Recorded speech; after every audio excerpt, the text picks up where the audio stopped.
miércoles? No, yo dejé de ir al SOMIR. Ah, dejaste, claro, pues ya no Sí, podías más.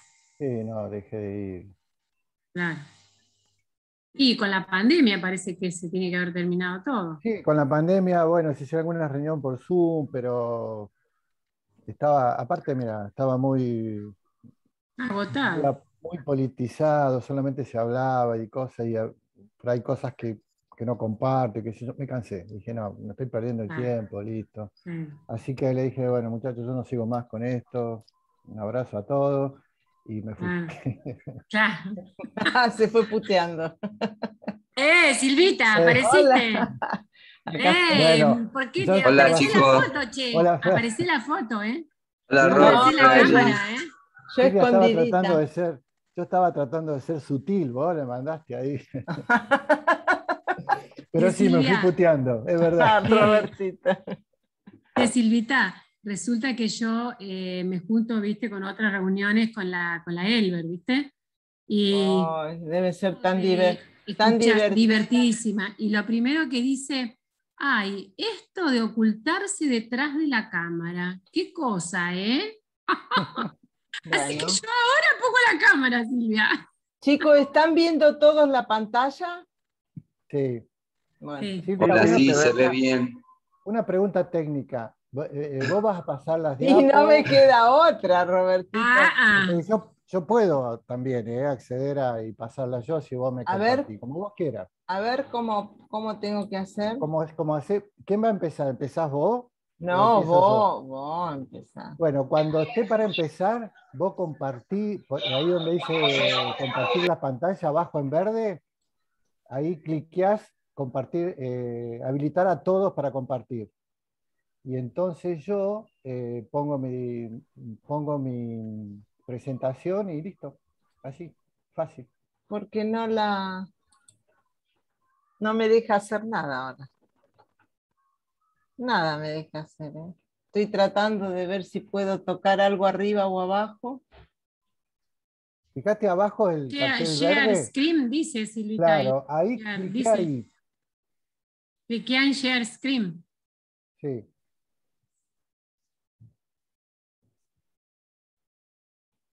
Bueno, nos vemos, nos hablamos. Dale, te escucho.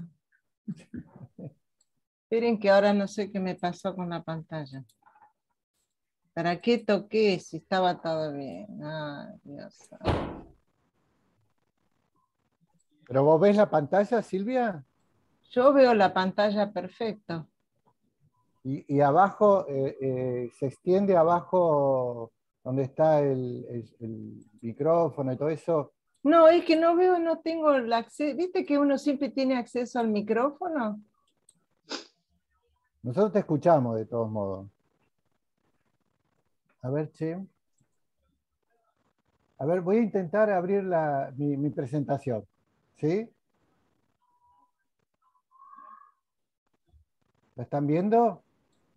Sí, Ah, sí, bueno, se entonces ya ve. está. No toques nada, Silvia. Listo, ya está. Qué bárbaro, Robertito. Fer, ¿cómo estás? Bien, ¿cómo Robertito, andan? Bueno, a ver, Fernandito. porque yo de tener sección chat participante, no sé dónde está para que... ¿Vos Tenés que estás ver bien? en share screen, Silvita. Silvia, pero ya está la pantalla compartida. Yo ya abrí mi presentación. ¿Y están todos viendo la presentación tuya? Sí, se ve. Sí, sí, se ve, se ve. Sí. ¿Y vos la Bueno, ves? no. Ah, Ah, mirá. dale, dale, a ver. Pero ahí, ¿por qué no la pones para... Ahí Claro, puse ya varios, ahí está, varios pacientes está. pueden compartir. ¿Listo? Ahora sí, Robert. Cuando vos me digas, yo Sí, empiezo. yo te diría que ya empecemos. Sí, porque está lloviendo fuerte. Sí. Bueno, empiezo entonces. Primero, gracias Silvia por invitarme a participar de esto. Yo voy a hacer un pequeño aporte así de generalidad de lupus, como para introducir el tema que después seguirá Silvia. La verdad que es un gustazo también compartirlo con gente que quiero mucho. Así que podemos hacer una primera definición de lupus como enfermedad inflamatoria sistémica que comprende 3 aspectos fundamentales, que son los genéticos, ambientales y hormonales. Estos factores implican al sistema inmunológico, con todas las consecuencias que traen, y que esto a su vez llevan a la expresión clínica de la enfermedad. Esto hace que sea una enfermedad con diferentes grados de severidad y muy polimorfa, como solemos decir. Espero que no se corte la luz porque acá está tornando muy feo. Bueno, la fisiopatogenia, es muy difícil meterse en la fisiopatogenia de lupus, pero básicamente hay una cuestión que es la presentación de los autoantígenos por parte de las células dendríticas. Eso juega un rol importante. Normalmente hay una respuesta innata, como todos sabemos, autoantígenos hay normalmente, pero por alguna razón en lupus hay una falla en esa respuesta inmune, y hay una falla de los macrófagos que no hacen ese clearance que normalmente hacen de los autoantígenos, lo cual hace que esos autoantígenos persistan más de lo debido, y esto sería una puntada de inicio para esta patología. Hay una importantísima y compleja interrelación de células entre linfocitos y linfocitos B, linfocitos T, inmunomediadores, citoquina, pero lo que yo quería marcar, obviamente que no voy a meterme en esto porque además, primero que explicarlo es muy difícil y saberlo es muy difícil, pero hay 2 hechos que son claves en la fisiopatogenia del lupus, que son estos. La formación de autoanticuerpos por linfocitos B convertidos en células plasmáticas que hacen que persistan en el tiempo como memoria inmunológica, ¿qué es esto? Y la liberación de citoquinas inflamatorias, que son en definitiva las que provocan todo el tremendo lío que se produce en el lupus.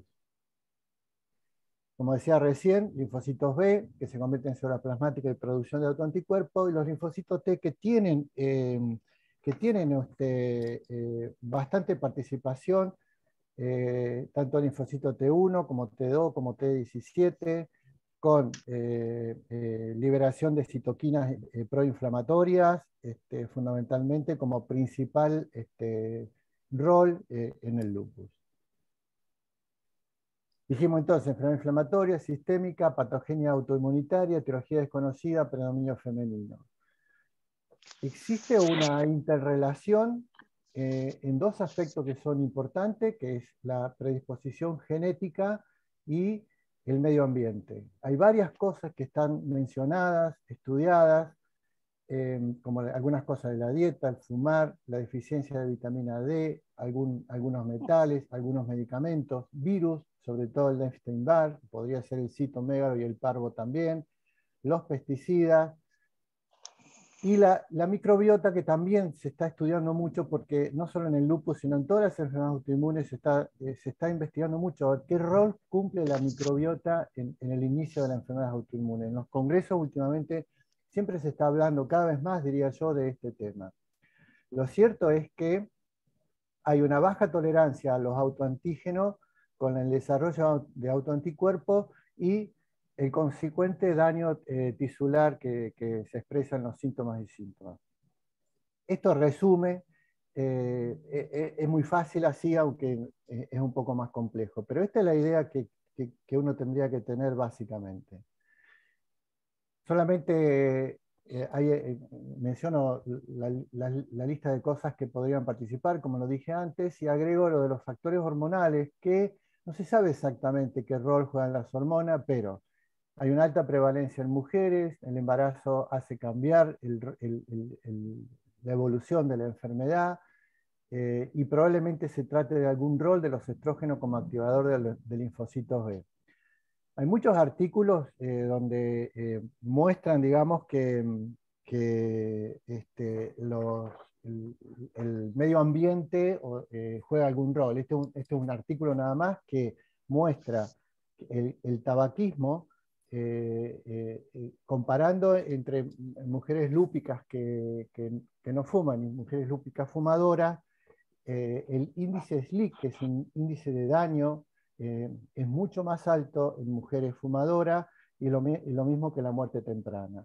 Digamos, si hay algo donde está bien comprobado el rol, es en el tabaquismo.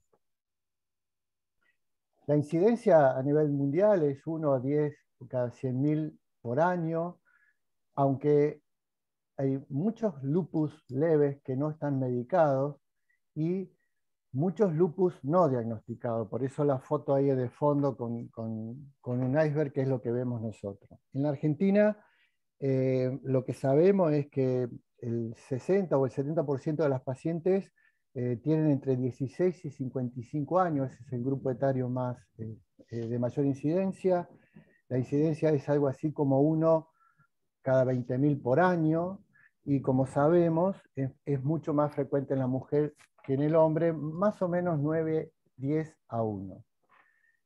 El último reporte de la OMS informó algo así como 5 millones de pacientes con lupus en el mundo, o sea que es una patología de prevalencia importante. Siempre nos hemos apoyado en los criterios diagnósticos, aunque yo creo que siempre hay que señalar que los criterios diagnósticos tienen como finalidad los estudios que se realizan. Y son una guía para el diagnóstico, pero a veces el diagnóstico no se encuadra totalmente en los criterios y también el paciente puede tener un lupus. Dicho esto, acá muestro los últimos criterios de lupus que son elaborados por EULAR y la ACR. EULAR es la Liga Europea de Reumatología, y la ACR, el Colegio Americano de Reumatología, que son los dos entes más importantes, no solo en lupus, sino en enfermedades reumáticas en general.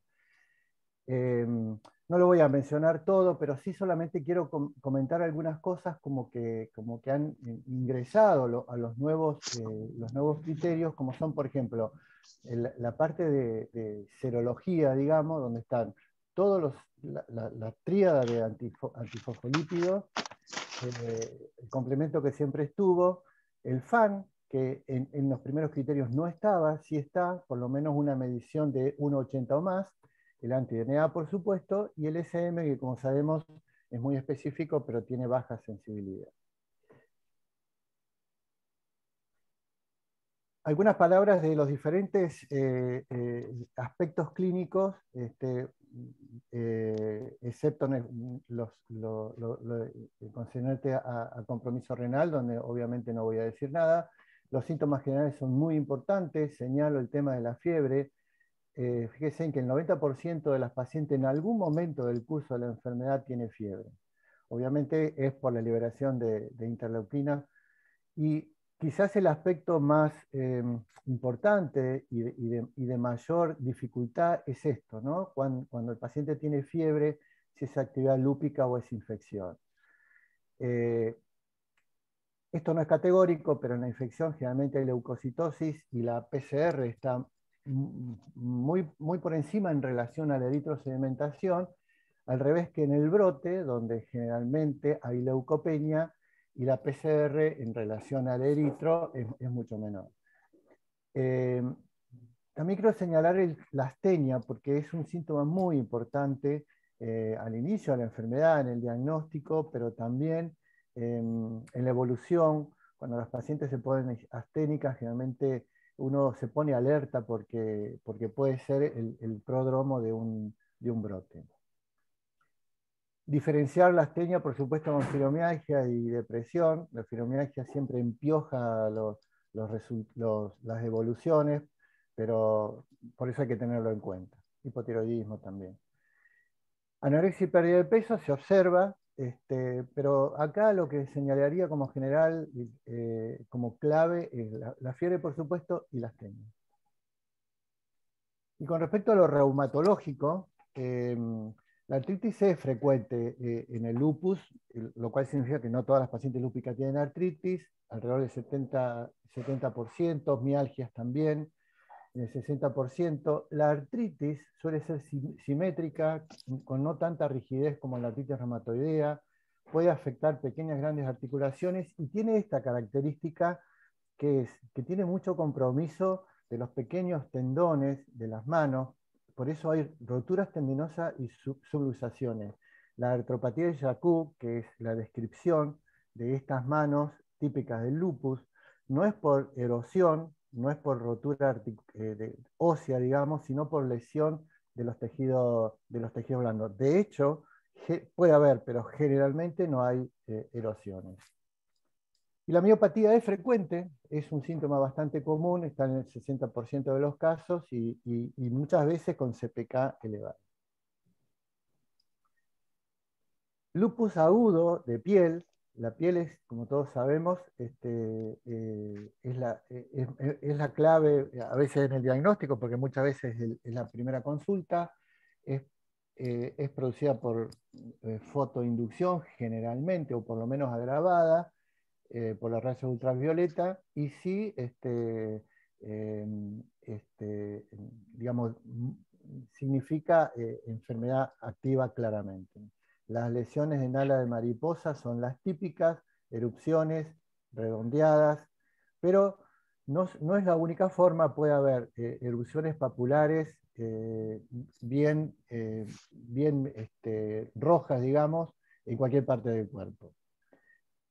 El cutáneo crónico tiene alguna característica diferente, y es que son placas, si bien son eritematosas, no tan fuego como las anteriores, y tienen escamas. Y cuando evoluciona dejan atrofia. Puede haber una hiperkeratosis también, pero generalmente eso es después digamos, en forma secundaria. Y lo otro que se toma como crónico es la paniculitis, que es el proceso inflamatorio no vasculítico del tejido celular subcutáneo. Se ve esto, se ve muchas veces en los pacientes con lupus. Y el subagudo, que por ahí a veces es difícil diferenciar del crónico, es eritematoso, simétrico, ligeramente papuloso y con leve descamación. En realidad a veces es muy difícil diferenciar si es subagudo o es agudo, la evolución o crónico, perdón, la evolución lo va marcando, pero la idea es que uno tenga en la cabeza que la expresión en piel de lupus no es solo las lesiones en ala de mariposa, que es lo más conocido, digamos. Y en mucosas es muy importante las úlceras orales. Cuando estudiamos por primera vez un lupus, siempre tenemos que preguntar, porque la presencia de úlceras orales a repetición es un dato muy importante en el diagnóstico. No solo úlceras orales, sino en todas las mucosas, nasal, conjuntival e inclusive genital. Tener en cuenta el Raynaud, que si bien el Raynaud es mucho más frecuente en esclerodermia, en el lupus en el 45% de los pacientes pueden tener Raynaud.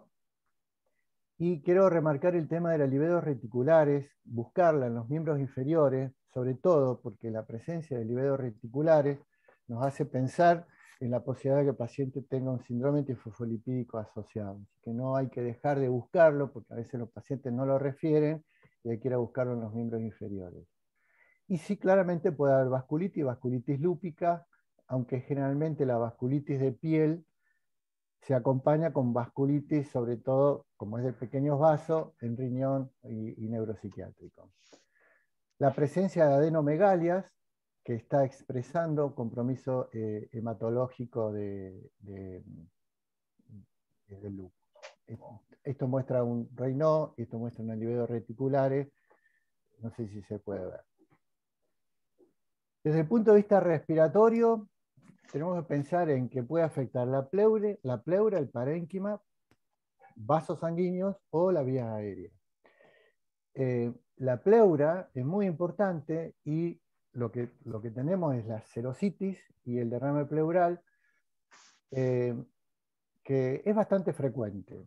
Con respecto al derrame pleural, lo que quiero señalar es que es a predominio de polimorfonucleares con disminución de la glucosa y LDH, y siempre que nosotros punzamos un pulmón, una pleura para evaluar el líquido, pedir los anticuerpos porque suele estar presente el anticuerpo anti-DNA en el líquido pleural. La neumonitis lúpica no es común, tiene una incidencia baja, 8-9%, pero es de alta mortalidad. Los síntomas, los esperables, dolor torácico, tos, rales, taquipnea, y ahí va el puesto con signo de pregunta, porque siempre se plantea el diagnóstico diferencial con lo infeccioso. Esto es mediado por depósito de IgG y complemento, y la TAC lógicamente va a mostrar un patrón de vidrio esmerilado, porque como sabemos el vidrio esmerilado siempre expresa inflamación en el parénquima pulmonar. Y quizás la complicación más grave sea esta, la hemorragia pulmonar, que si bien es frecuente, por suerte, 2%, la mortalidad es muy alta, 70%. La sospecha, bueno, hemoptisis, descenso de hematocrito, y es grave porque es una disrupción de la membrana alveolo capilar. Ahí puse un artículo nada más porque creo que lo tapa, pero lo que dice este artículo, que si uno tuviera que evaluar como prodromo de cuándo puede haber hemorragia pulmonar, hay dos elementos que hay que tener en cuenta, que es el descenso del C3 y la trombocitopenia. Quizás es un dato anecdótico, pero como para tenerlo en cuenta. La enfermedad intersticial pulmonar, que tampoco es tan frecuente, 10%, se suele asociar a RO y anticuerpo U1-RNP, y tiene los patrones que vemos en casi todas las enfermedades autoinmunes que comprometen el pulmón. Esto lo vemos mucho nosotros en esclerodermia, un poco menos en Sjögren. Y los dos patrones más importantes son la NSIP, la no específica intersticial neumonía, que es vidrio esmerilado, que es lo que decía antes, un proceso, digamos, un componente inflamatorio importante y por lo tanto un poco más de chance de respuesta al tratamiento. La UIP, que es la que tememos siempre cuando estudiamos a los pacientes con autoinmune y encontramos este patrón, nos preocupa mucho porque es un patrón de fibrosis y de rápida evolución a fibrosis. Por lo tanto, el pronóstico siempre es peor.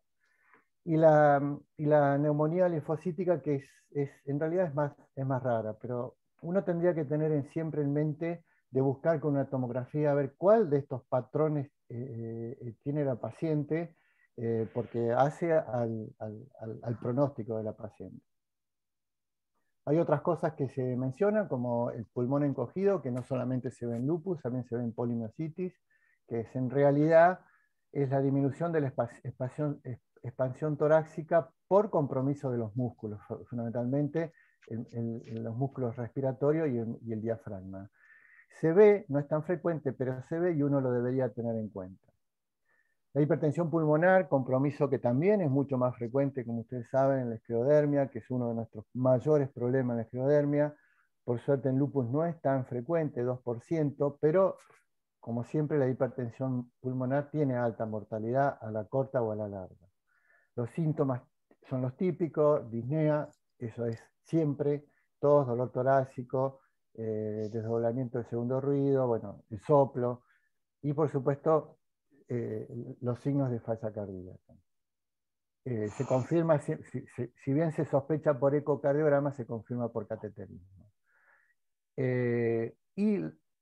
Y la lesión del endotelio, con aumento en la endotelina, sería la clave de la lesión.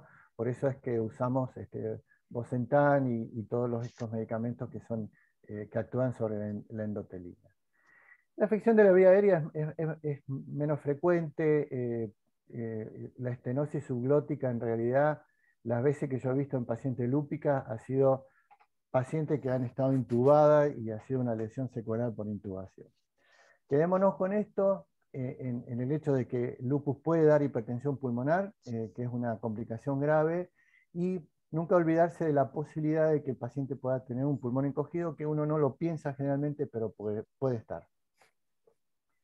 Desde el punto de vista cardiovascular, los pacientes lúpicas tienen 6 veces más riesgo de enfermedad cardiovascular, tanto infarto como accidente cerebrovascular. Un pequeño cuadrito donde muestra claramente la diferencia entre la población general y la paciente lúpica en cuanto a enfermedades cardiovasculares.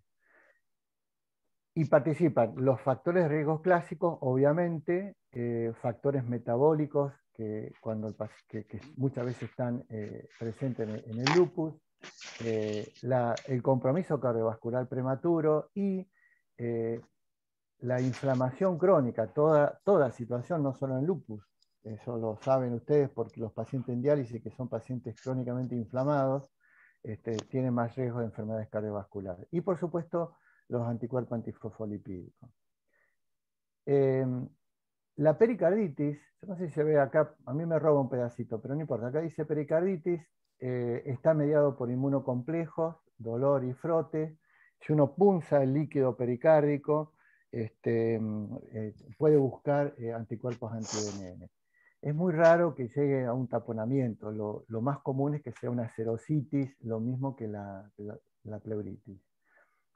Y la afectación valvular, que en realidad pareciera que fuera menos, pero la incidencia es de alrededor del 40%, que es la endocarditis verrugosa de Lieban-Sachs. Lo que pasa es que es un depósito estéril, con inmunocomplejo, que generalmente no da síntomas. Puede dar insuficiencia valvular, pero es raro. El mayor problema de la endocarditis de Lieban-Sachs es esto, la sobreinfección bacteriana, que es, como está claro, es una complicación muy seria que puede poner en riesgo al paciente o terminar en un quirófano. El miocardio se puede afectar, se comporta igual que una miocarditis viral, es también mediada por inmunocomplejos y puede evolucionar a fibrosis. No es tan, si bien no es tan frecuente, pero tampoco es tan raro, 20-25% es para tenerlo en cuenta.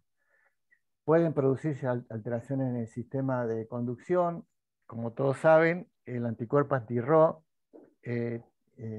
juega un rol fisiopatogénico en los trastornos de conducción, no solamente en lupus, sino en Sjögren, y fundamentalmente lo tenemos en cuenta por los bloqueos neonatales, ¿no? Y lo menciono acá porque hay que tenerlo en cuenta. Todos nuestros pacientes lúpicas están tratados con hidroxicloroquina. Recordar que la hidroxicloroquina puede prolongar el QT y puede haber un bloqueo. Es raro, no es un efecto adverso común de la hidroxicloroquina, pero uno debería con cierta frecuencia hacer un electrocardiograma.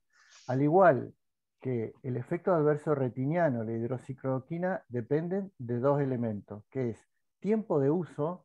La mayor incidencia de los efectos adversos empiezan a los 8 o 10 años de usar hidroxicloroquina, y dosis. Es por eso que nosotros últimamente, en cuanto los pacientes están bien, bajamos la dosis de hidroxicloroquina, 200 miligramos, o inclusive hasta hay pacientes con 200 miligramos 3 veces por semana. Los síntomas neurológicos y psiquiátricos son frecuentes. Acá hay un listado de síntomas del sistema nervioso central. Voy a señalar la cefalea como para tenerlo muy en cuenta, porque es un síntoma frecuente, y la disfunción cognitiva. La disfunción cognitiva, que también a veces es un síntoma frecuente, y el desorden del estado de ánimo. Los otros son, digamos, convulsiones, mielopatías, son mucho más contundentes, pero esto creo que hay que tenerlo en cuenta, porque son síntomas, diría yo, inespecíficos. Cefalea, disfunción cognitiva y cambios en el estado de ánimo. Estos están considerados como síntomas de posibles compromisos del sistema nervioso central por lupus. Son mediados por anticuerpos. Bueno, también puede haber vasculopatía, ¿no? Eso, como lo mencioné antes, que en general es una microangiopatía con signos de vasculitis o microhemorragia o trombosis, inclusive microtrombosis. Las lesiones del parénquima del sistema nervioso central están mediados por anticuerpos, por complejos, por supuesto anti-DNA, y el que tiene mucha importancia para nosotros es el anticuerpo P-ribosomal, porque el anticuerpo P-ribosomal nosotros lo podemos medir en suero y también si merita hacer una punción lumbar, se encuentra en el líquido cefalorraquídeo. Así que y por supuesto los anticuerpos antifosfolipídicos que con mucha frecuencia participan en el compromiso neurológico en lupus. Por lo tanto, si uno tiene que tener en cuenta algún anticuerpo cuando está investigando un lupus, un neurolupus, es el anti-DNA, el P-ribosomal y los anticuerpos antifosfolipídicos. Aprovecho para decirle que cuando pedimos anticuerpos antifosfolipídicos, siempre hay que pedir las 3 líneas: cariolipina, beta-2-glicoproteína e inhibidor lúpico. Porque si bien la mayor frecuencia se asocia a inhibidor lúpico, hay situaciones donde solamente están las cariolipinas y los otros negativos, y hay situaciones donde están solamente los beta-2 y los otros negativos. Por lo tanto, cuando investigamos esto, decimos, bueno, tendrá un neurolupo, le pido anticuerpos antifosfolipídicos, las 3 series. Hay mediados inflamatorios, lógicamente, y son mediados por interleuquina. Manifestaciones gastrointestinales es más difícil en el sentido de que no son síntomas bien típicos, por decirlo de alguna manera. Las úlceras orales, que ya lo mencioné antes. Puede haber trastorno en la motilidad del esófago por compromiso muscular, no es frecuente. Y estómago duodeno, bueno, gastritis, y puede haber vasculitis en la mucosa gástrica, aunque es raro. Así que no son síntomas, digamos, a veces muy orientadores. Lo que sí vemos es la serositis. Es frecuente cuando los pacientes tengan una serositis pleural, una serositis pericárdica, también tengo una serositis abdominal.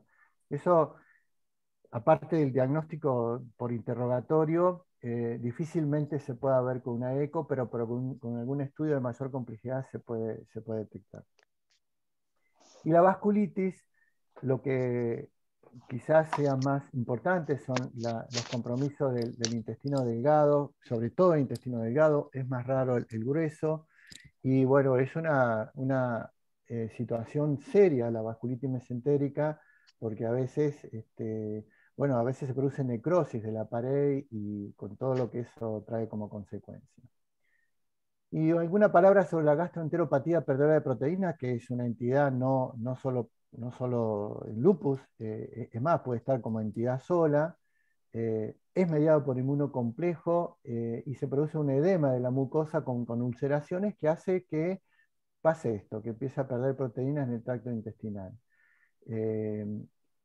Esto expresa un lupus, esperen un cachito.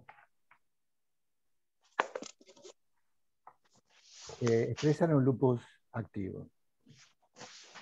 Pancreatitis también pareciera ser por una vasculitis. Es rara la pancreatitis lúpica, pero hemos visto alguna vez pacientes con signos de pancreatitis en el contexto de un lupus, lo mismo que el compromiso de la vesícula, sobre todo con serositis. Y con respecto a las hepatitis, siempre tener en cuenta la posibilidad de que el paciente tenga un aumento de transaminasas por drogas, eso es frecuente, y el compromiso del parénquima por lupus no es tan frecuente. De todos modos, es un infiltrado linfocitario. En realidad es igual que una hepatitis, se comporta prácticamente igual con hepatitis autoinmunes, hay algunas pequeñas diferencias, y ahí lo que nos es de mucha utilidad es la medición de los autoanticuerpos, que en el caso de las hepatitis autoinmunes, pidiendo el mitocondrial o el ESMA o el EMA, antimusculoso liso, podemos hacer el diagnóstico diferencial. El ojo es importante en lupus porque es bastante frecuente el compromiso oftalmológico. la blefaritis, el ojo seco, pero la uveitis es un motivo de consulta, y generalmente es una uveitis anterior, no es una panuveitis, pero es un motivo de consulta, así que el ojo rojo del lupus es un dato a tener muy en cuenta. Con respecto al compromiso de la retina, es raro, puede haber por infiltrados, pero también por enfermedad vascular vasoclusiva. Cuando ocurre enfermedad vascular vasoclusiva, generalmente es mediado por anticuerpos antifosfolipídicos. Raro el desprendimiento de retina, pero uno lo tiene que tener en cuenta. Y una cosa que quiero señalar, porque hemos visto alguna, es la neuritis óptica, que es la pérdida brusca de la visión. Esto obviamente requiere inmediata intervención farmacológica para que no vaya a perder la visión. Y la presencia del pseudotumor orbitario en realidad es raro. Hoy en día, cuando la aparición del pseudotumor orbitario en realidad nos hace pensar más en enfermedad relacionada a IgG sub-4 que vemos, no mucho, pero vemos, y que este es uno de los síntomas. Y para terminar este repaso general, que he tratado de hacerlo lo más conciso posible, compromiso hematológico, por supuesto la pancitopenia clásica, señalo como dos cosas para mí muy importantes. Una, la anemia hemolítica autoinmune, porque es el compromiso hematológico más frecuente en lupus, y a veces los pacientes pueden debutar con una anemia hemolítica autoinmune que después termina siendo un lupus. Debutar con una crisis hemolítica con todo lo que significa, ¿no? Síntomas generales, síntomas neurológicos. Sí. La difusión de neutrófilos es más difícil detectarlo, eso es bien hematológico. Y el síndrome hemofagocítico no lo puse por frecuencia, pero sí porque es una de las complicaciones graves del compromiso hematológico de lupus, con hepatosplenomegalia, serositis y falla, diría yo, casi multiorgánica, con la característica que sabemos que es ferritinas muy altas y LDH muy alta. Pero lo que señalaría ahí es que la anemia hemolítica autoinmune hay que tenerla en cuenta no solo como posibilidad en el contexto de la evolución de un lupus, sino como una forma de presentación antes de que se muestre todo el lupus con todo lo demás. Por lo tanto, lo que uno tiene que hacer es, en esta enfermedad, tener en la cabeza la posibilidad de que la paciente tenga un lupus, pensar en lupus e ir a buscarlo. Porque fíjense que la mayoría de las cosas que yo mencioné, por no decir todas, no son específicas de lupus. Pueden ser muchas patologías, pero pensar en esto para ir a buscar. Yo ahí paro, Silvia, y te dejo a vos. Tendrías que salir, dejar de compartir la pantalla, ¿no? Sí, sí. Así comparto yo. Ahí me fui. Igual no sé si alguien quiere hacer una pregunta y puedo responderla con todo gusto. No sé si les hice mucho lío, les llené de cosas, pero bueno. ¿Has visto, una pregunta, has visto, Roberto, que por ejemplo, pacientes que hayan tenido afectación de solamente un órgano, un órgano, o sea, y nunca otro órgano, o sea, solamente uno? Sí, ¿Sí? sí. ¿Es sí, muy he frecuente visto. eso? No, no es frecuente, porque realmente lo más frecuente en lupus son los síntomas generales. Generales, claro. Claro, y por ahí la piel y lo articular. Pero he visto algún paciente, mira, y me recuerdo ahora, en un momento, una paciente que en realidad debutó con una pancreatitis y le buscamos pancreatitis, lo que se llama pancreatitis autoinmune, que en realidad son varias cosas. Le buscamos enfermedad relacionada a IgG sub-4, que es una causa bien frecuente, y terminó siendo un lupus. Pero esa paciente fue tratada y con el tiempo aparecieron otras cosas. Y también recuerdo una paciente del hospital que hizo un compromiso neurológico sin ninguna otra cosa, y fue un lupus y la tratamos y evolucionó bien. De esos dos casos me acuerdo en este momento. El de neurolupus es muy reciente, está en tratamiento en este momento. Te digo porque nosotros conocimos una paciente que por años solamente tuvo afectación pulmonar, cirugía obviamente de lupus, tratamiento de lupus y solamente patología pulmonar. Claro. No hizo, viste, uno espera lo renal al lado y no tuvo jamás nada, piel al final, pero prácticamente los años de su vida el lupus fue con compromiso pulmonar, nada más. Claro, claro, sí. El tema es que uno espera que en algún momento aparezca otra cosa, como decís vos, ¿no? Pero Claro. sí, se puede dar perfectamente. Puede suceder eso, lo has visto. También se ven lupus. Yo a veces le digo que hay lupitos, lupus y lupazos. Lupitos Claro. vemos muchos, Claro. con piel, articulación, y lo vamos manejando con hidroxicloroquina, un poquito de corticoide, que alguna vez algo más, y no hacen compromiso No de hacen el órganos resto. nobles, lo cual está bueno. Ahí lo que sí se sabe, y eso está bien demostrado, que la hidroxicloroquina juega un rol importante, porque la hidroxicloroquina previene los brotes y previene el compromiso de otros órganos. Así que está demostrado que hay que darle hidroxicloroquina absolutamente a todos los pacientes toda la vida, si es posible. Bueno, justamente una dermatóloga te manda a control justamente solamente lesión de piel, hidroxicloroquina y nada, el resto nada. O sea, uno, viste, buscando, esperando y no... Si es piel solo hidroxicloroquina. Hidroxicloroquina. Bueno, nada, eso era la pregunta. Gracias. Bueno, gracias Roberto. Vamos a seguir con el tópico que es la nefropatía lúpica. En esta segunda fase de la charla quiero destacar la nefropatía lúpica por su frecuencia. Vamos a darle jerarquía a la importancia del diagnóstico precoz, la sospecha diagnóstica ya desde el rol del médico clínico y del reumatólogo. Vamos a mostrar alguna estadística local, un caso clínico que hemos compartido con el doctor Báez, y finalmente vamos a hablar un poquito sobre biopsia renal y diagnósticos diferenciales.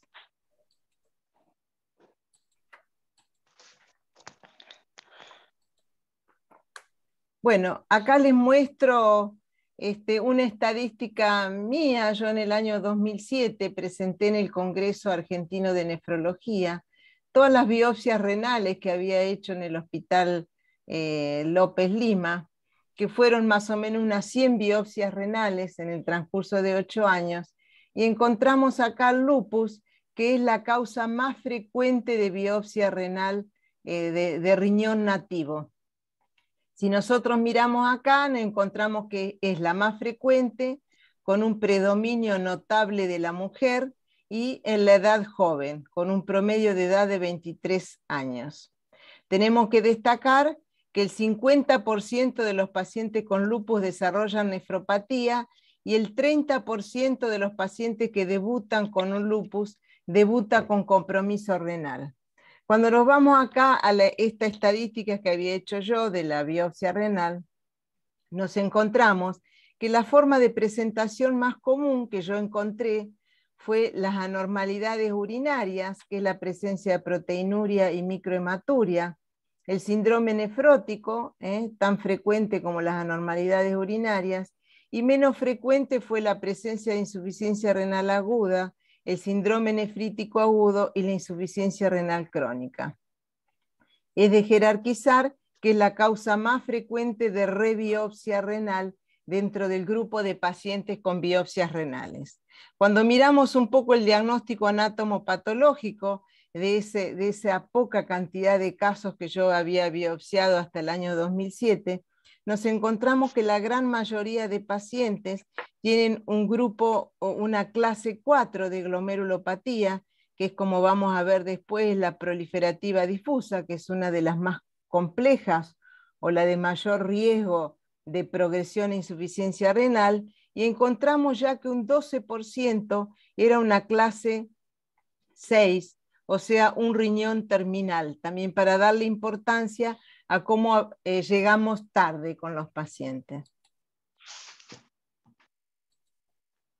Vamos a presentar ahora rápidamente un caso clínico que es típico, sin nada especial, pero sí una paciente que el doctor Baez siguió por años, por muchos años, y vamos a destacar la importancia de pesquisar la enfermedad renal cuando hay actividad lúpica que es preocupante. Acá tenemos una chica que a la edad de 12 años hace el diagnóstico de lupus, con compromiso articular y cutáneo, siempre con presencia de actividad lúpica en todos estos años, de manera tal que en el año 2016 inicia tratamiento con belimumab a las dosis recomendadas en forma mensual y endovenosa con esteroides. En el año 2016 se interna por policerositis, en el año 2020 se interna por un herpes zóster y un derrame pleural, continuando siempre con el belimumab, los corticoides y la hidroxicloroquina. En el año 2021, dado que continuaba con actividad clínica de lupus, fundamentalmente cutánea articular, seguía con belimumab en forma subcutánea a razón de 200 miligramos semanales, sin posibilidad de suspender los esteroides, al contrario se habían aumentado. Se detecta en el mes de marzo de este año una proteinuria de 0,54, evaluada en el mes 7 por dermatología por el incremento del rash malar, que fue considerada como actividad lúpica, aumentándose la dosis de meprednisona. Estos son los datos de laboratorio de la paciente en el mes que es derivada nefrología, presentando los complementos bajos y el anti-DNA elevado mayor de 666.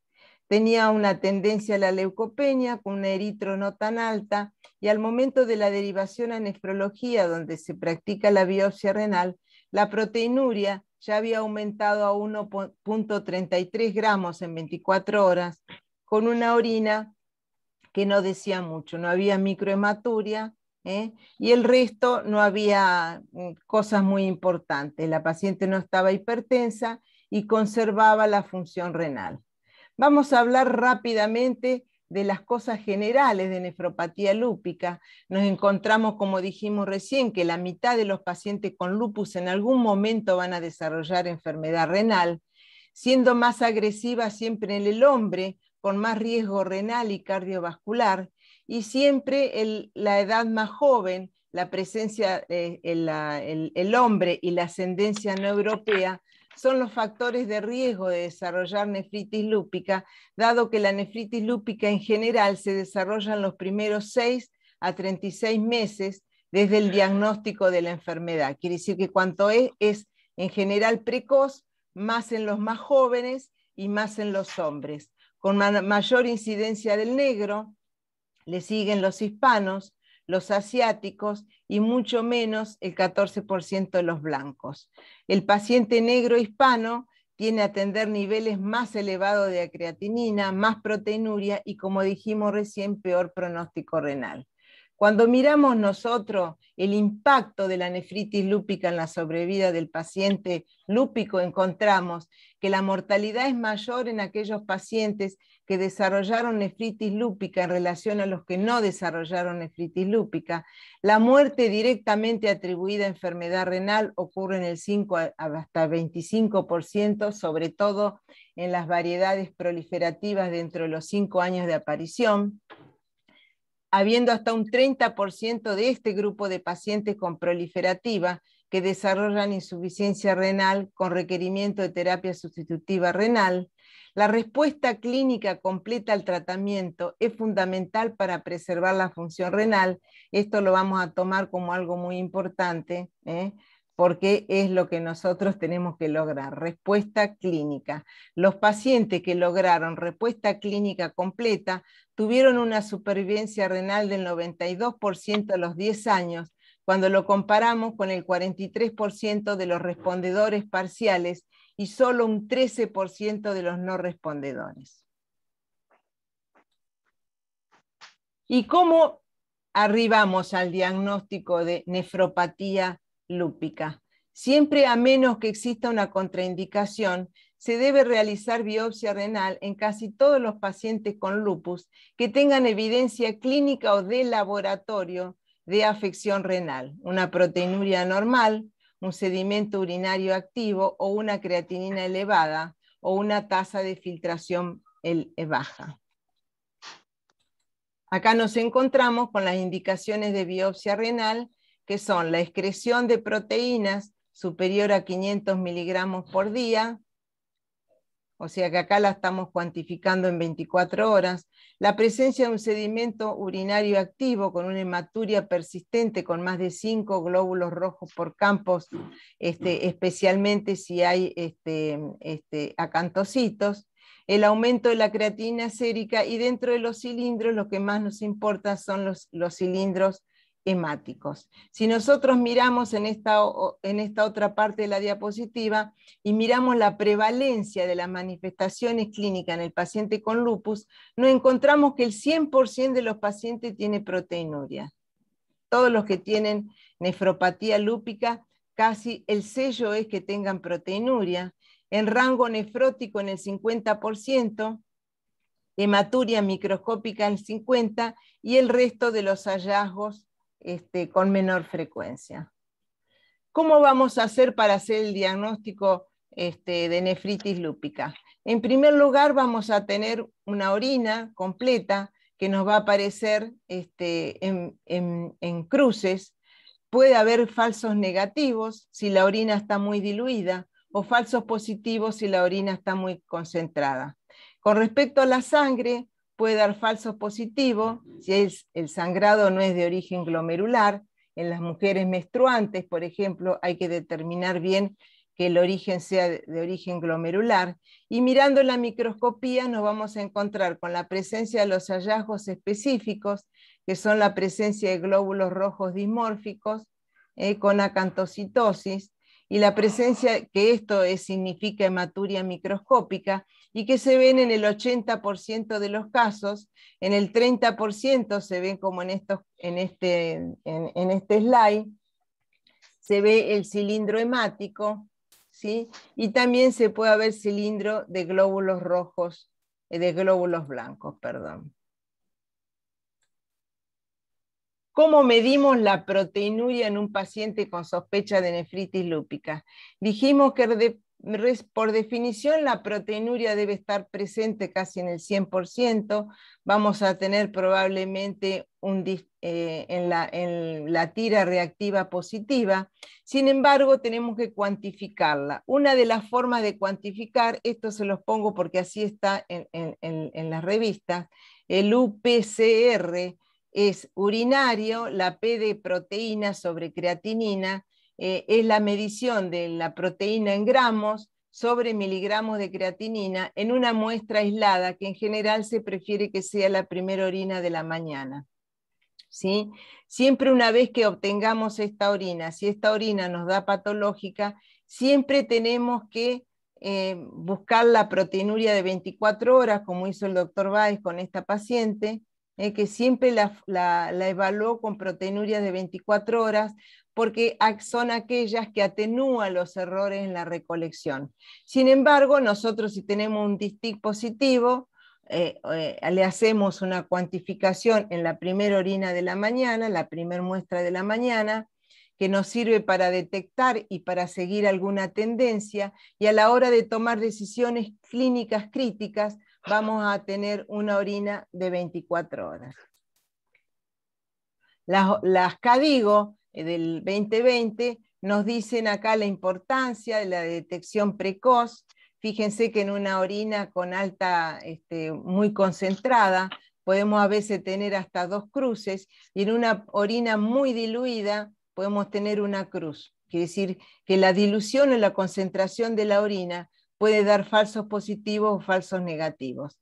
Por eso es que se hace la primera muestra de la mañana, que nos va a dar 0,5, si es más de 0,5, vamos a ir inmediatamente a la recolección de proteinuria en 24 horas, que es aquella que si es positiva nos va a llevar a considerar la biopsia renal. Es importante el seguimiento cercano de aquellos pacientes con LES activos y proteinurias cercanas a 500. Esto es lo que hizo el doctor Báez. Tenía una paciente con un lupus activo, con proteinuria cercana a 500, 0,53. Lo que hizo fue seguirla de cerca. Un sedimento, ¿por qué? Porque un sedimento, si es inactivo y una proteinuria es muy baja, vamos a pensar que es una clase no proliferativa, o sea, una proliferación mesangial clase 2. Pero en estos pacientes, nosotros lo que tenemos que hacer es hacer el seguimiento buscando signos de enfermedad progresiva. Entonces, si tenemos proteinurias cercanas a 500, hacerle el seguimiento cercano, sobre todo con UPCR y con creatininas séricas, cada 3 a 6 meses. Y fíjense lo que aclara, esto está sacado del UpToDate. Se prefiere en pacientes con anti-DNA elevado, hipocomplementemia y actividad lúpica, cada 3 meses hacer el conteo de proteinuria y de creatinina de toda la función renal. Tiempo para la biopsia. Una vez que hemos decidido que la biopsia hay que hacerla rápidamente. Hay que hacerla rápidamente. Siempre es oportuno, cuanto más temprana sea, mejor. Nunca dejar pasar para el mes que viene. Se toma la decisión de hacer una biopsia, la biopsia se hace dentro de las semanas de la decisión. Algunas situaciones urgentes, como la presencia de un deterioro severo de la función renal o de una proteinuria que rápidamente se vuelve nefrótica, a veces son indicaciones, incluso muchas veces nosotros la tratamos antes de hacer la biopsia renal. Aumento el riesgo de la biopsia renal tardía, esto está muy bien probado. Acá esta revista, ahora como vamos a ver, nos dice que, miramos acá, nos encontramos que este estudio, donde se evalúan los diagnósticos tempranos o tardíos, o la biopsia renal temprana o tardía, encuentran que en la década del 80 al 90, la supervivencia de este grupo de pacientes fue muy inferior, la supervivencia renal, la sobrevida renal, a la década del 90 al 2000. ¿Qué evaluaron? Evaluaron en primer lugar cómo habían sido los tratamientos de estos dos grupos, y se encontraron que en este grupo 1, donde les había ido peor, no había mucha diferencia en el tratamiento respecto del uso de ciclofosfamida, respecto del uso de corticoides, de incluso ciclosporina o acetoprina. No había demasiada diferencia en ambos grupos. Miraron entonces las biopsias renales del grupo que le había ido mal con respecto al grupo que le había ido mejor, y encontraron que efectivamente había más signos de cronicidad en este grupo, lo cual daba pocas posibilidades de tratamiento. Había más glomerulosclerosis en relación a este grupo, más atrofia tubular en relación a este grupo, y miraron en qué otras situaciones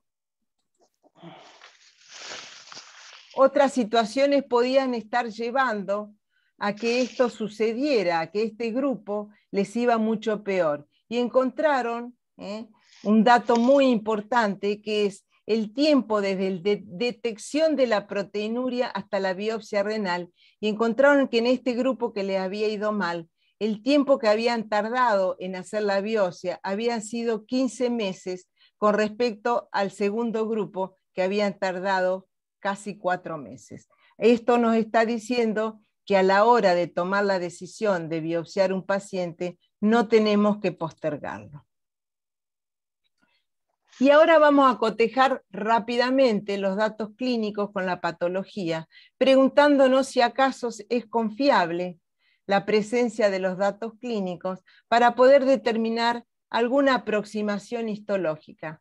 Porque sabemos que si la proteinuria, hay un poco de proteinuria y algo de hematuria, nos vamos a encontrar con clases de, digamos, menor gravedad.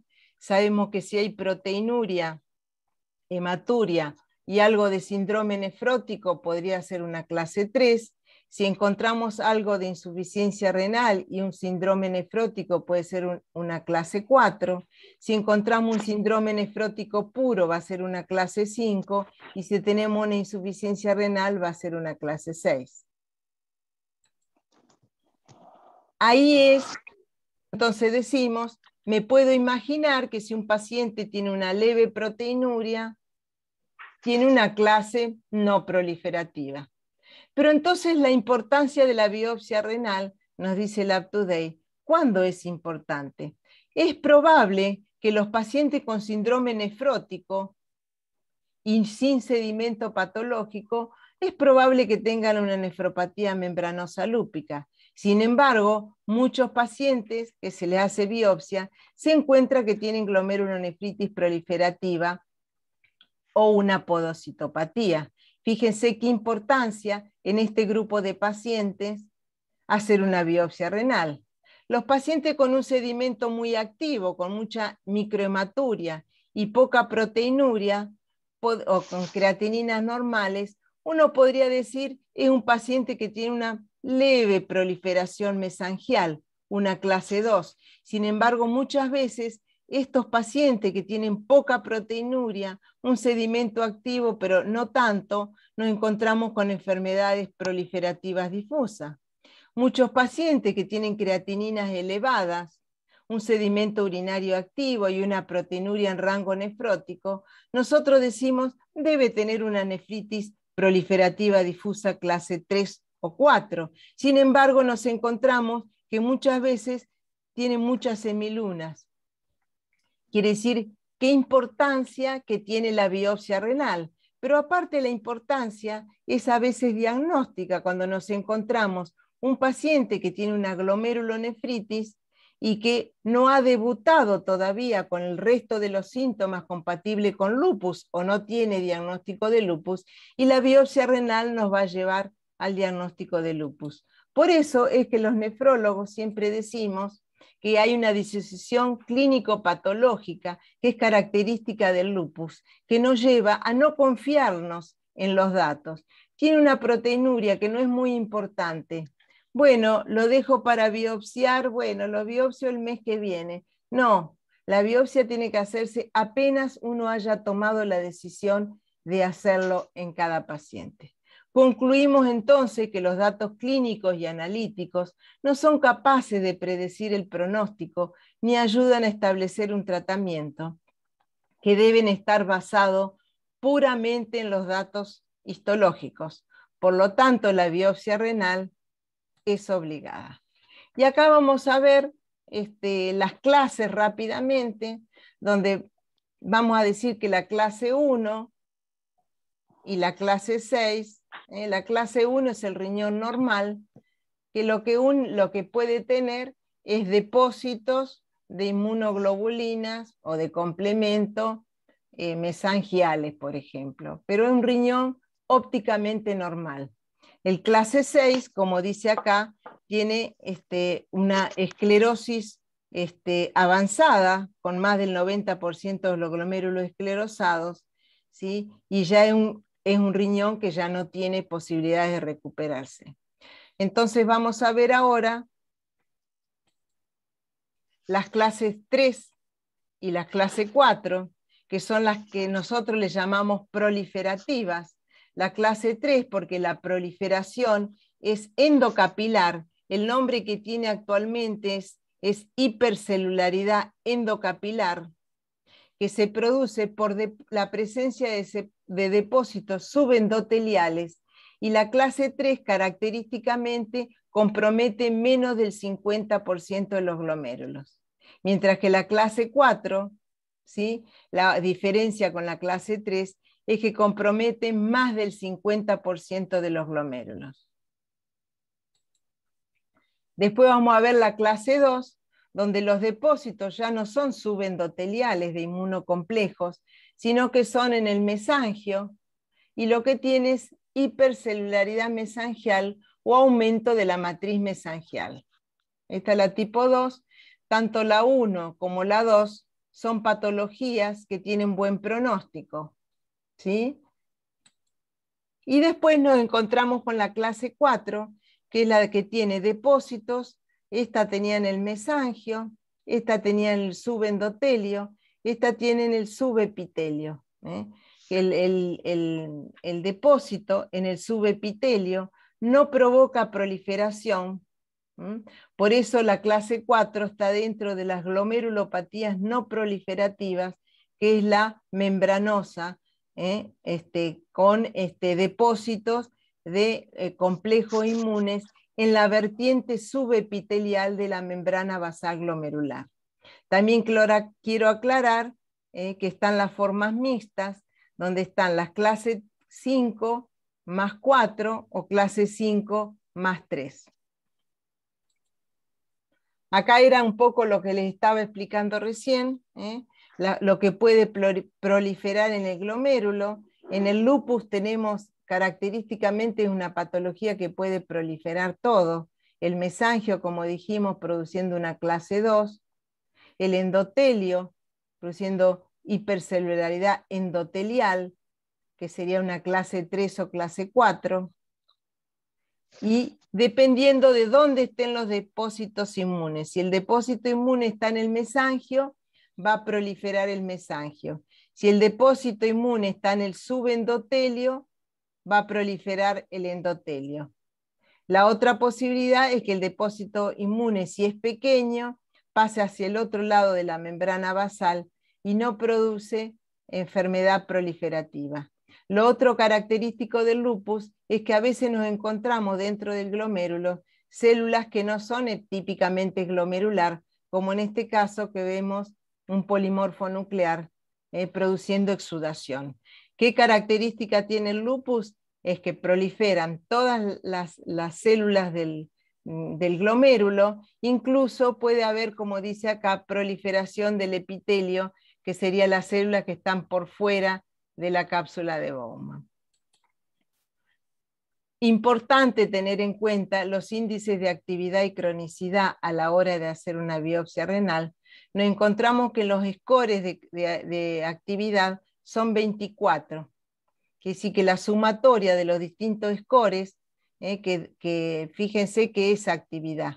Actividad es hipercelularidad endocapilar, que sí que si tenemos una clase 3 o clase 4 que característicamente tienen hipercelularidad endocapilar, ya estamos hablando de que es muy activa. Si hay infiltración leucocitaria, también está hablando o sea, si hay exudación, presencia de leucocitos, de polimorfonucleares, también se ve en el lupus, como se ve en otros tipos de glomerulonefritis, por ejemplo, las posinfecciosas es la típicamente exudativa. La presencia de actividad cuando hay necrosis fibrinoide o cariorexis, como ya vamos a ver posteriormente algunas fotos.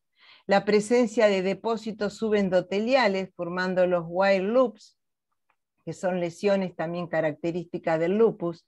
La presencia de crecientes celulares y la presencia de inflamación intersticial. Las dos que más índices de actividad le dan son la presencia de crecientes y la presencia de necrosis fibrinoide, de manera tal que éstas se multiplican por 2, ¿sí? A la hora de determinar el grado de actividad. Y a la hora de determinar el grado de cronicidad de esa biopsia, los scores son de 0 a 12, depende de la cantidad de glomérulos que tome, la presencia de esclerosis glomerular, crecientes fibrosas, atrofia y fibrosis intersticial. Y ahora vamos a pasar a ver algunos ejemplos para que ustedes tengan. Por ejemplo, esta es una nefropatía lúpica clase 3. Clase 3 es porque acá nosotros vemos un glomérulo, pero tiene menos del 50% de los glomérulos. La proliferación puede ser segmentaria, un pedazo del glomérulo, o puede ser global, en este caso es segmentaria, con la desaparición de las luces capilares, porque la proliferación, como dijimos, es endotelial, como dijimos, endocapilar.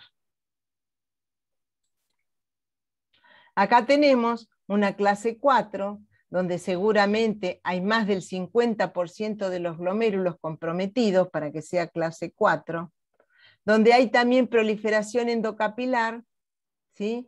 Hay proliferación mesangial, por supuesto, porque es una lesión de menor magnitud.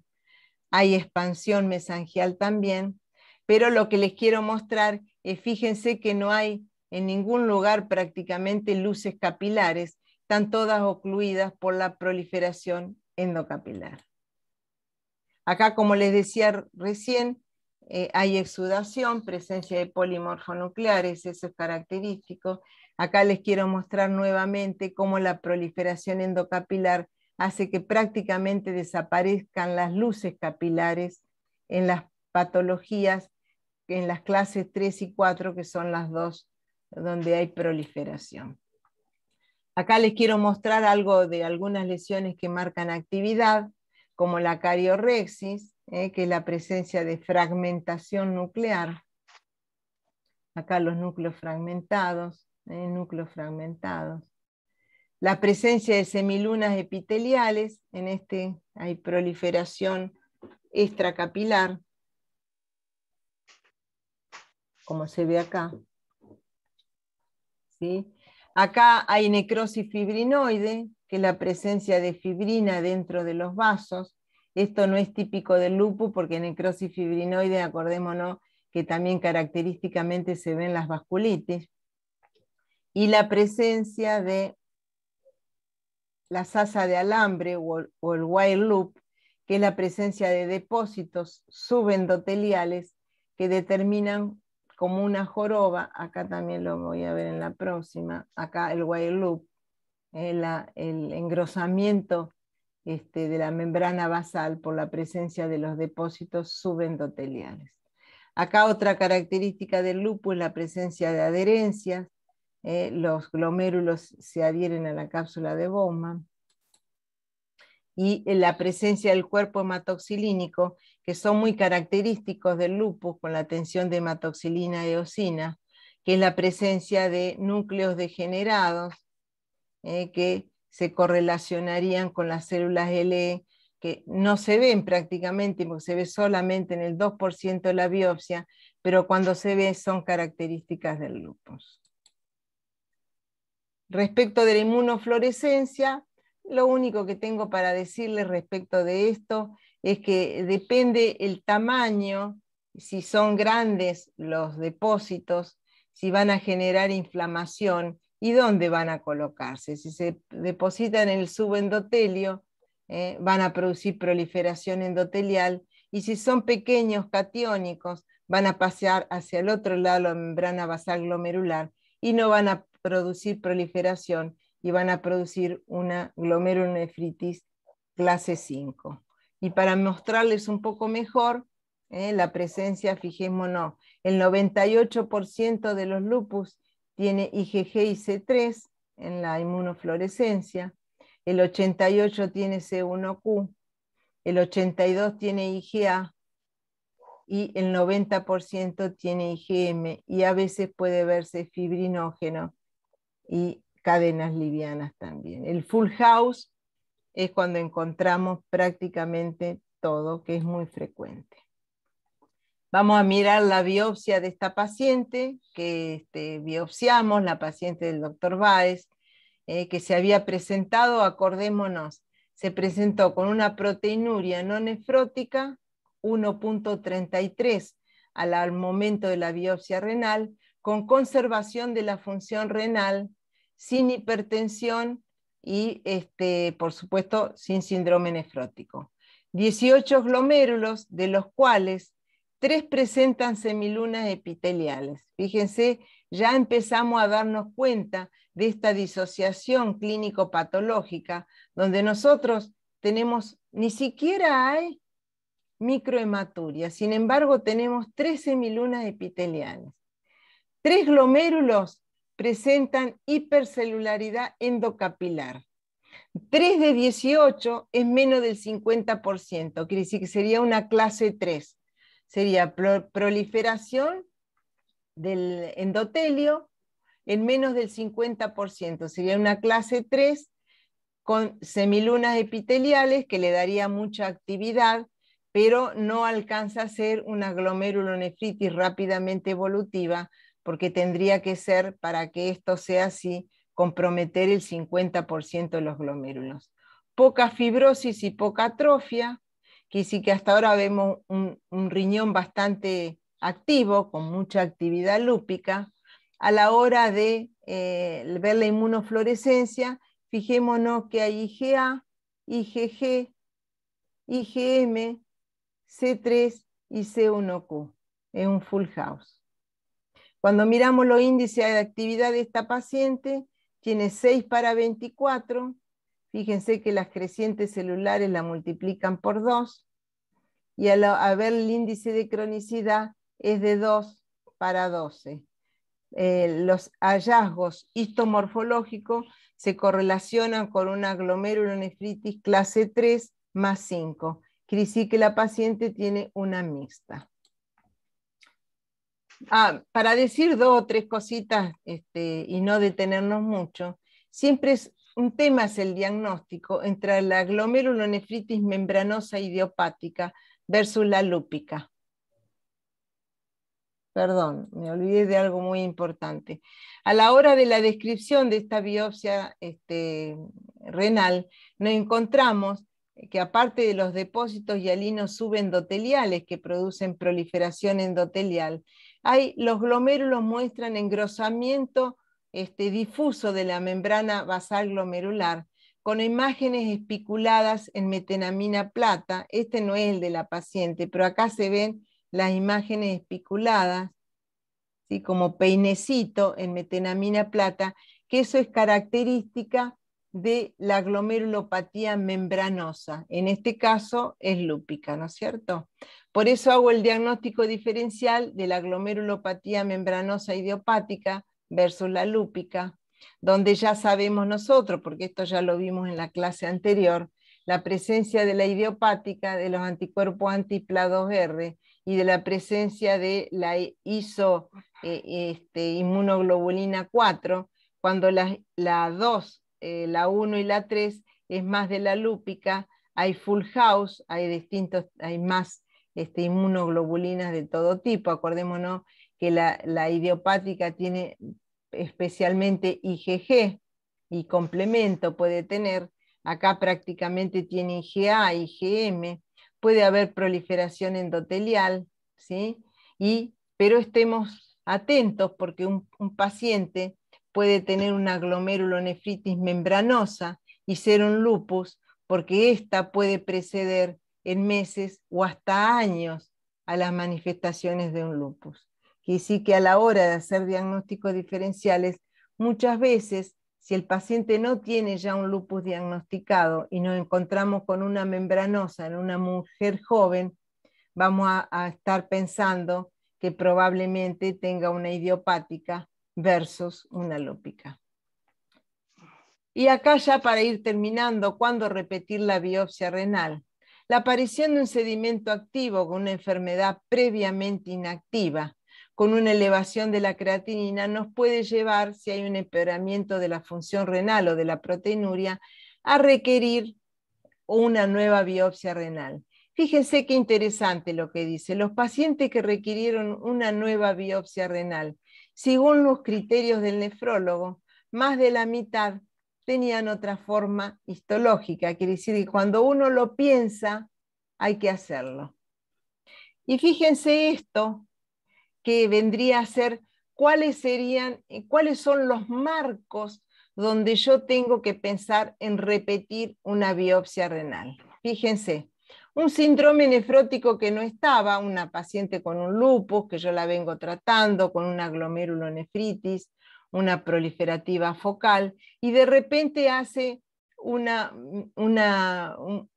proteinuria nefrótica. Yo puedo pensar si acaso no puede tener una membranosa concurrente. En ese caso, si el paciente le voy a hacer un cambio de tratamiento, debería hacer una biopsia renal. Un sedimento activo, que antes no estaba tan activo, con una creatinina que aumenta rápidamente en un paciente que tenía una clase 3, me hace pensar que pueda tener una rápidamente evolutiva. Le voy a hacer una rebiopsia renal.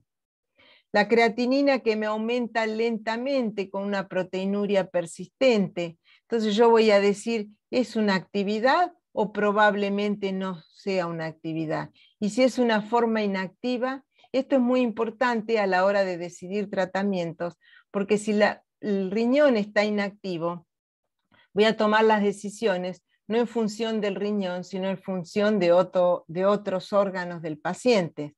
Y si sospecho una enfermedad renal no relacionada al lupus, sino a fármacos, voy a tener que hacer biopsia renal.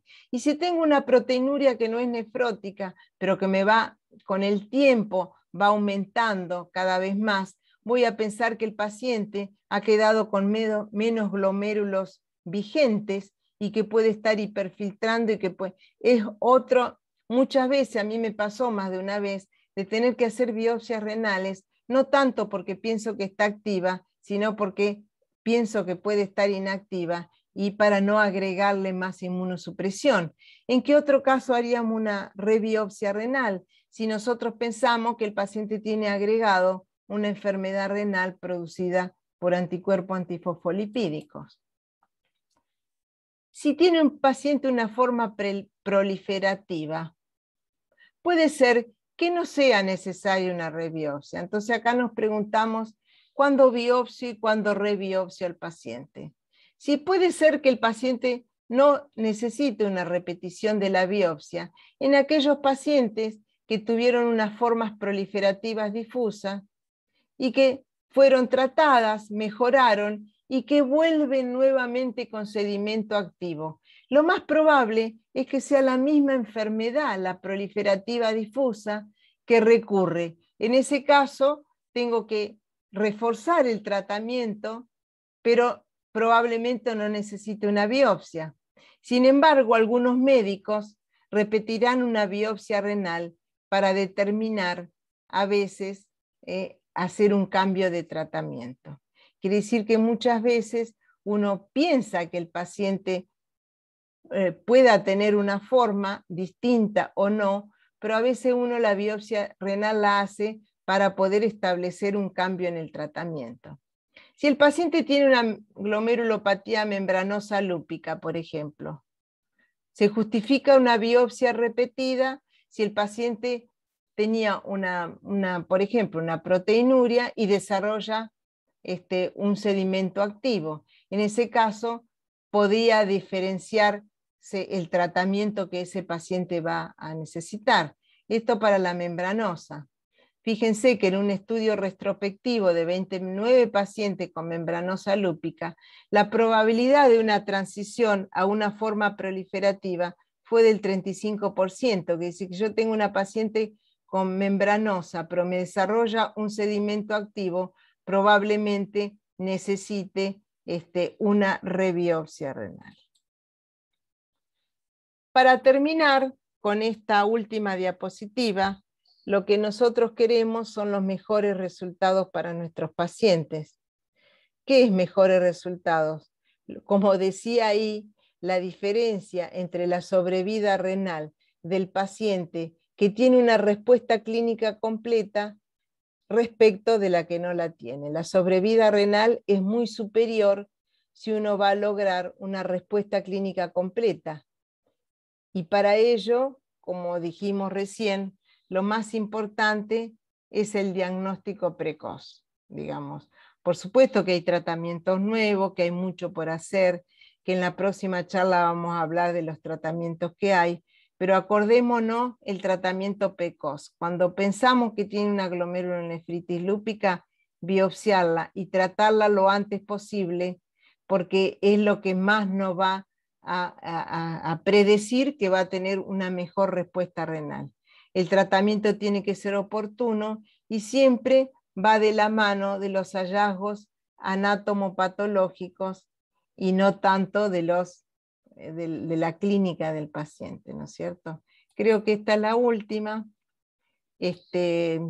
Bueno, y la próxima charla vamos a abordar el tratamiento del paciente con enfermedad lúpica, tanto renal como no renal. Así que bueno, no sé si quieren hacer alguna preguntita, traté de darles lo más importante. Yo creo que el lupus es de las patologías, como dijimos recién, que más hemos biopsiado todos nosotros, que más hemos rebiopsiado, que más nos dieron dolores de cabeza, que muchas veces no supimos qué hacer. Y bueno, yo creo que tenemos que conocer mucho, estudiar, para poder darles la mejor opción a nuestros pacientes. No sé si alguien quiere hacer alguna pregunta. Yo, una sola duda, Silvia. ¿Qué tal? Buenas noches a todos. Ahí cuando mostrabas la anatomía patológica de la paciente, que decimos que un full house, más allá de que el fibrinógeno dio negativo y no teníamos cadenas livianas tampoco positivas. Sí, Entonces, porque es raro, es lo más raro. Fibrinógeno hay prácticamente muy pocos pacientes, pero sí, full house vemos frecuentemente. La otra paciente que biopsiamos hace poquito, Roberto, Sí. también tiene todo, es un full house, la señora esta del Sí. Gloria Morales. Sí. Morales. Ok, genial. No sé si alguien quiere hacer una preguntita, si no, damos por fin a la charla. Agradecemos a todos, a Roberto Lo va otro, bueno, por ahí lo especialmente. vemos con el tratamiento. Sí. Bueno, Roberto, gracias. Bueno, no, gracias, un gusto. Y gracias a todos por estar y bueno, ojalá, Silvia, muchas gracias. que les sea útil, chicos. Esa es la idea. Genial, no, estuvo bárbaro. Gracias, Silvia. Bueno, un Muchas abrazo. gracias, Silvia. Muy Gracias. Dale, Chao. chao. Gracias, chau.